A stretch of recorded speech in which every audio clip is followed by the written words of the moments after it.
In May 2025, a missile with Russian technological roots became part of India's most consequential military confrontation with Pakistan. But the real story of this missile doesn't begin on a battlefield. It begins almost 3 decades earlier. In a Russia emerging from the wreckage of the Soviet Union. And what happened next may be one of the most consequential defense partnerships India has ever built. Because India didn't simply buy this missile. It helped build an industry around it. And today, that industry is selling the weapon abroad. 1998. Russia was struggling through the turbulent post-Soviet era. Its military-industrial complex possessed extraordinary technology. But much of that industrial machine was under enormous economic pressure. India had a different problem.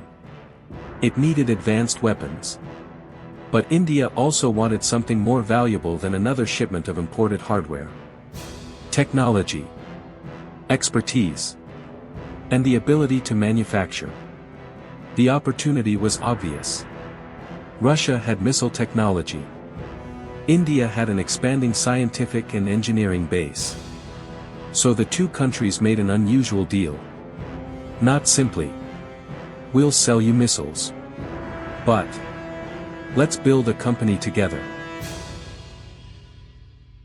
On February 12, 1998, India and Russia signed the agreement that created BrahMos Aerospace.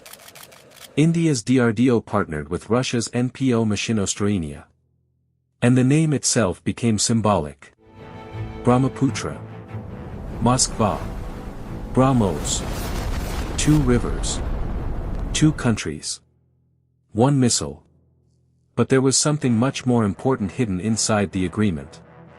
The two sides were bringing different capabilities to the table. Russia had deep expertise in ramjet propulsion and cruise missiles. India already had important expertise in inertial navigation, mission software, and mobile missile launchers. This wasn't a simple technology transfer. It was a fusion. And that distinction would eventually change everything. The Russian DNA inside BrahMos was substantial. Its technological lineage is closely connected to the Russian P-800 Onyx family, known internationally through the Yakont export missile. This gave the new program something India had struggled to develop independently at that time. A mature supersonic cruise missile propulsion architecture. But here is where the popular internet version of the story goes wrong. There was no documented midnight theft. No secret suitcase of blueprints. No moment when India simply walked away with Russia's crown jewels. The real story is far more interesting. India didn't steal the technology. India learned how to build with it. And then, how to build more of it at home. June 2001. India's new missile took its first major flight. A supersonic weapon capable of traveling around 3 times the speed of sound. But the launch itself wasn't the greatest achievement. The real achievement was what came afterward. BrahMos began moving from laboratory to military system. From prototype to production. From imported expertise to Indian manufacturing. And that transformation would take years. Think about what actually gives a country military power. It's not just the missile. It's the people who design it. The engineers who modify it. The factories that manufacture it. The software that controls it. The testing infrastructure. The supply chain. The ability to repair it. And eventually, the ability to export it. That is what BrahMos began creating. A defense ecosystem. The missile became only the most visible part of it. Then BrahMos evolved. Land. Sea. Air. Different launch platforms. Different missions. Different configurations. The Indian Army adopted it. The Indian Navy adopted it. And eventually the Indian Air Force integrated an air-launched version with the Su-30 Mki. The significance was enormous. India wasn't developing a single missile. It was building an architecture. One missile family.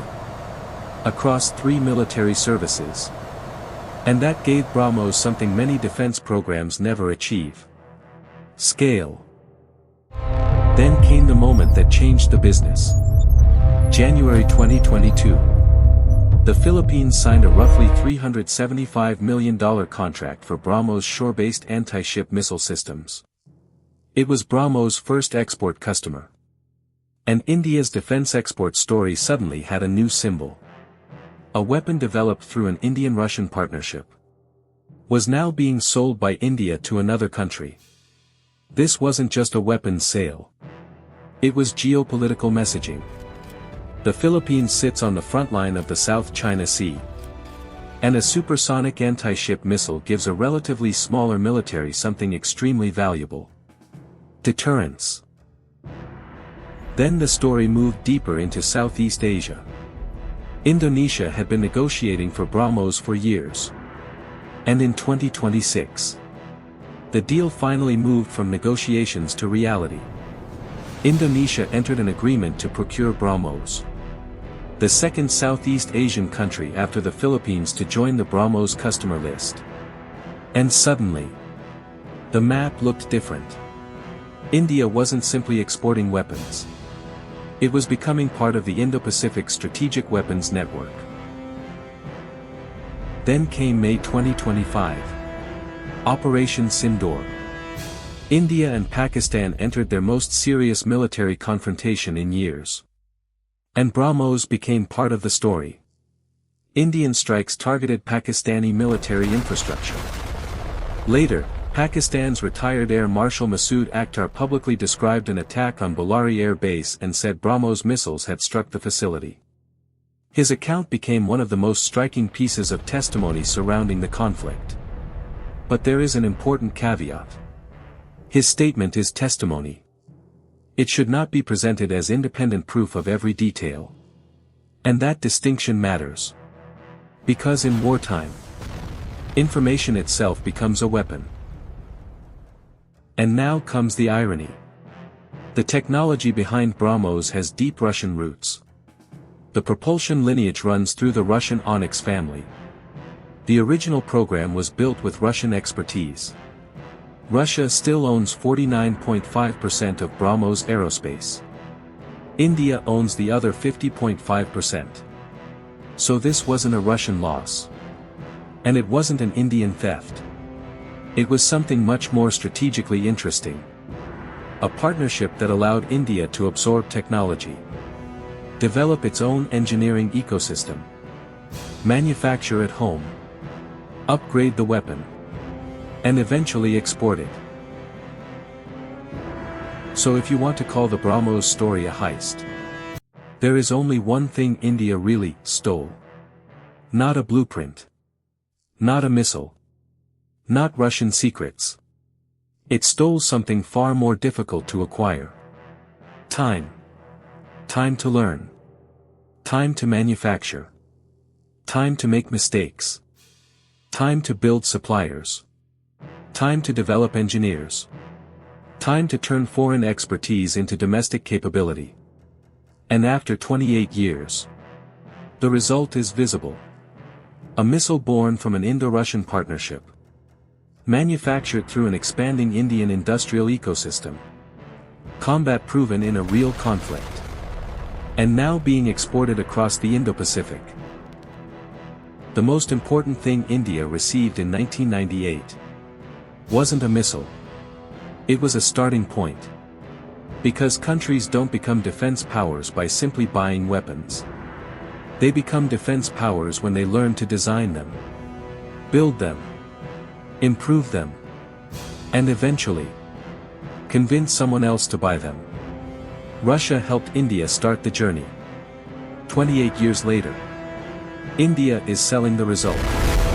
And that may be the real story of BrahMos. Not how India got a Russian missile, but how India turned a partnership into a capability.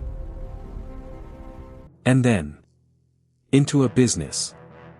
If you found this story fascinating, like this video. Share it with someone who loves military technology and geopolitical history. And subscribe to Flying Art Films. Because we're going beyond the headlines. To uncover the technology, strategy and stories shaping the world. This is Flying Art Films.